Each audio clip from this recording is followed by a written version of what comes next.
it's a team that's ready to win now. And I think Caleb Williams is going to play very well as a rookie. All right, it's the Breer Report for September the 3rd, the day after Labor Day. We are here in the home office with just 2 days left until the NFL season opener. The Chiefs and Ravens play on Thursday. The Eagles and Packers play in Brazil on Friday. And then we got a full slate of games on Sunday. Of course, the weekend wraps up on Monday night with the Jets playing the San Francisco 49ers. So a lot to look forward to. And we got three topics to hit here. First topic, we're going to wrap up the Brandon Aiyuk situation. And I think the headline here has to be, if you're looking at the entirety of it from when this began at the end of the 2023 season to now, Brandon Aiyuk wanted to be a San Francisco 49er all along. Up on the website today, we have a story that details the offers from other teams and how this all happened, soup to nuts. The reality, again, is that Aiyuk's priority, despite how ugly this thing got, was that he wanted to stay in San Francisco. He wanted to compete for a Super Bowl in San Francisco. Now, to run you through where the other teams were, if a deal had been done with the Patriots, and in all likelihood would have been right around a 2025 second round pick, a 2026 fourth round pick, and Kendrick Bourne for Brandon Aiyuk. And the deal, the contract would have either been a 3-year, $90 million deal or a 4-year deal at just over $32 million per year. So they gave him two options there. The Browns had resisted on Amari Cooper, but that was part of what the Niners were asking for from the Browns. So it was Amari Cooper, a second round pick, and a fifth round pick. And then the contract there would have been a 3-year deal. My understanding is the money would have been, at the time, better than what the Niners were offering. At the end, maybe not, but at the time, better than what the Niners were offering. And then finally, Pittsburgh.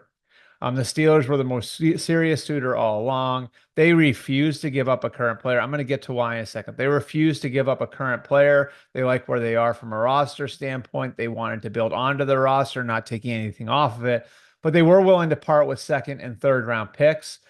As part of that agreement, the Niners were looking at ideas on what to do with the third round pick that the Pittsburgh Steelers would flip them. And they were looking at trying to get a receiver from another team. They called over a dozen teams, seeing what they might be able to get for that third round pick. In the end, if they had done the contract with the Steelers, it actually would have been less than what the Patriots were willing to do. It would have been less than what the Browns were willing to do. The Steelers' offer was right around $27.7 million per year. Now, the reason why is actually pretty interesting. It's because the Steelers didn't want to pay anybody more than what they're giving TJ Watt, and TJ Watt is at $28 million per year.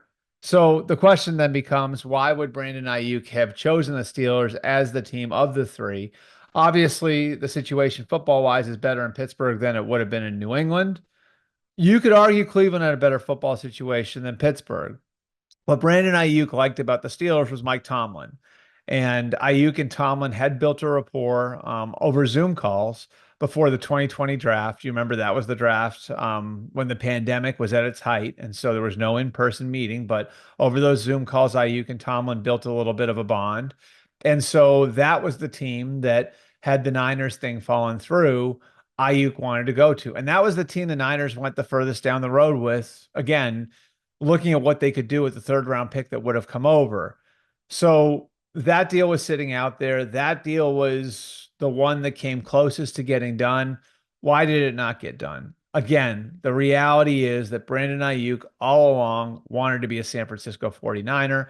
And the Niners, for their part, as difficult as this thing got, showed over and over again that they view Brandon Aiyuk as a franchise cornerstone. If you want to go back and look at where the offer the Niners made to Aiyuk was in May, it was at $26 million per year. It's not where they wound up getting, but that is a sort of commitment that you make to a player that's a franchise cornerstone. So they saw him as a legitimate number one receiver. They also saw him as a guy that they could pair with with Brock Purdy long term. If you look at their skill positions, right? Look around that offense. George Kittle's in his 30s. Deebo Samuel's been beat up. Christian McCaffrey has a lot of mileage on his legs for a running back. So if there's one skill position player that they could count on being there for the next 5 years or so after they pay Brock Purdy, Brandon Aiyuk's the guy. So yes, it was painful getting there. It was ugly. In a lot of ways, it mirrored where the Niners were with Deebo Samuel 2 years ago, where they were with Nick Bosa last year, and fighting through to find a way to come to an agreement on a long-term deal. In the end, it hurts for both sides a little bit to get there, but they get there. And part of the reason why, again, is because the Niners were willing to top what the Steelers got. You can factor the taxes into all of this and how much more expensive it is to live in California versus Pennsylvania. In the end, the Niners were willing to make the sort of commitment the Steelers were willing to make from a financial standpoint. And Brandon Aiyuk, the kid who's been to three NFC title games in 4 years, who just came off a Super Bowl loss, who wanted to prioritize winning, who has always lived on the West Coast, grew up in California, went to school in Arizona, has played his entire NFL career in California. He always wanted to stay in San Francisco, and now he will stay in San Francisco on a 4 year, $120 million extension, gives the Niners their star receiver under contract through the 2028 season, and again, makes him a guy that they can pair with their new franchise quarterback, Brock Purdy, in the long term. All right, topic number two. We'll stay with the receivers. How does Brandon Aiyuk's deal affect what's happening with Jamar Chase? The reality is not much. And I think the best way to explain how we are, where we are with these situations is to look at what happened with CeeDee Lamb. For the last couple of months before CeeDee Lamb's contract got done last week, Justin Jefferson's deal sat out there as an outlier and one that other receivers may reach for, but was so far past what the other young guys in the market were making that it was hard to apply it to other negotiations. Here's what I mean by that. The A.J. Brown deal was sort of more of a restructure and a raise. Tyreek Hill, same thing. Those weren't new contracts because those contracts had 3 years left. Each of them did. So then you want to compare it to what Jalen Waddle got in Miami, Devontae Smith got in Philly, what Amon-Ra St. Brown got in Detroit, and what Nico Collins got in Houston. There was a $7 million gap between Justin Jefferson and that cluster of players. That's a 25% difference in the average per year. The guarantees, there was a massive difference. So for the last few months, the Justin Jefferson deal complicated the Jamar Chase negotiation, the CeeDee Lamb negotiation, and the Brandon Aiyuk negotiation. So where did the Lamb deal, the first of those three to get done, wind up affecting everyone else? Well, I think the important thing to look at here is how the Lamb deal stacked up against Jefferson. And the reality is it's like a 96, 97% version of the Jefferson deal. You can go right on down the line. The full guarantee at signing, this is where the biggest difference was. Lamb got 67 million and Jefferson got over 88 million. But if you look at the practical guarantee and the way these things vest, I won't bore people with that, but it makes it so it's virtually guaranteed. Lamb got 100 million, Jefferson got 110 million, so comparable. On the signing bonus, Lamb actually got more, 38 million to 36.938 million. First year money, Lamb also did better in that category, just over 39 million to just over 38 million. Then over the first two and the first three, which again, that's part of the money that's virtually guaranteed. Jefferson 69.9 over two, Lamb at 67, Jefferson at 95.7 over three, Lamb at 93. So it's close. So what does that mean? How do we apply that? Well, I had said all along, I thought that Lamb's deal would simplify the Chase negotiation and complicate the Aiyuk negotiation because I believe Chase is in that category, in that small category of receivers at the very top of the league. Jefferson, Lamb, Chase, and Cooper Kupp was there before he got hurt. It's a very, very small group. Tyreek Hill's in that group. Very, very small group of receivers that are in that group. So Jefferson getting what he got, and then Lamb basically affirming that as the top of the market, I think makes it simple for Jamar Chase. With Brandon Aiyuk, it complicated it because there's a argument. Okay, so how far off is Aiyuk from those guys? With Chase, I don't think you have that argument. And that's why I think there's a good chance that Chase and the Bengals find a way to get something done this week.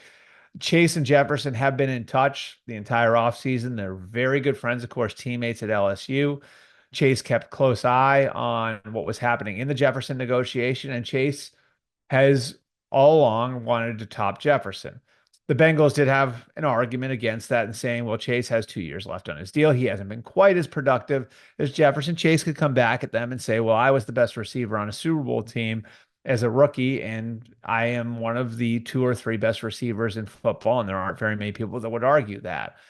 So the Lamb deal coming in right under Jefferson affirms that that's where the market is for players of his type. The Jefferson deal is no longer an outlier, and the Bengals can wait if they want, but if they do wind up waiting, it's just going to cost them more in 2025. And so I think logically for the Bengals, it makes sense to get it done now. Chase, I think it makes sense for him to get this done now. It gives him a little peace of mind going into the season. They did do a deal last year in the last week before the season with Joe Burrow. So the Bengals have been down this road before. And I mean, look, for Chase, it was actually his camp that was quiet with the Bengals, not the other way around over the last 5 or 6 weeks. The Bengals wanted to engage in negotiations. The Chase camp was slow playing it. I think part of the reason the Chase camp was slow playing it was they were waiting for the Lamb deal to come in. The Lamb deal did what they wanted it to do, confirming the top of the market. I think Chase and the Bengals have a good shot to get something done this week. Finally, topic number three, since the start of the season is here, I'm going to wrap up this week by taking you guys through my award winners and my Super Bowl pick.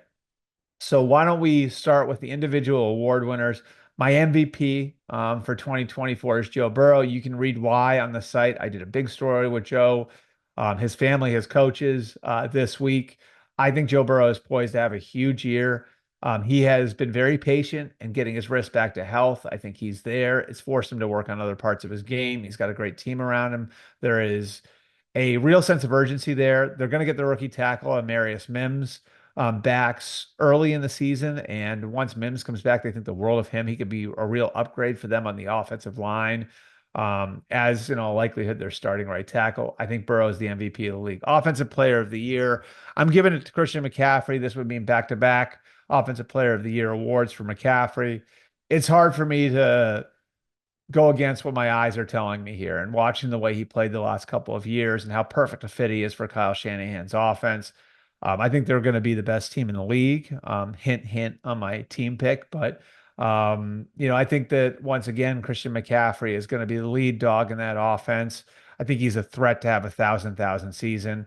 I would take Christian McCaffrey as my offensive player of the year. Defensive player of the year, Micah Parsons. Never underestimate the power of playing for a contract. Micah Parsons can position himself to be the first non-quarterback to make $40 million a year in 2025 with a monster year. I think he will have that monster year with Mike Zimmer as his defensive coordinator. I think Zimmer's going to use him in a lot of different ways. Dan Quinn got a lot out of him. I think Zimmer is going to be able to put a different twist on that, make him even harder to defend.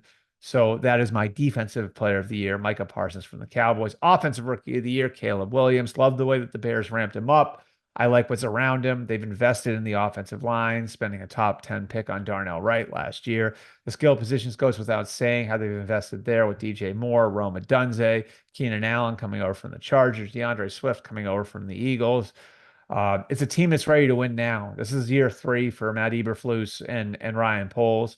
And I think Caleb Williams is going to play very well as a rookie. He's going to be my offensive rookie of the year. The Bears will be in the playoff hunt.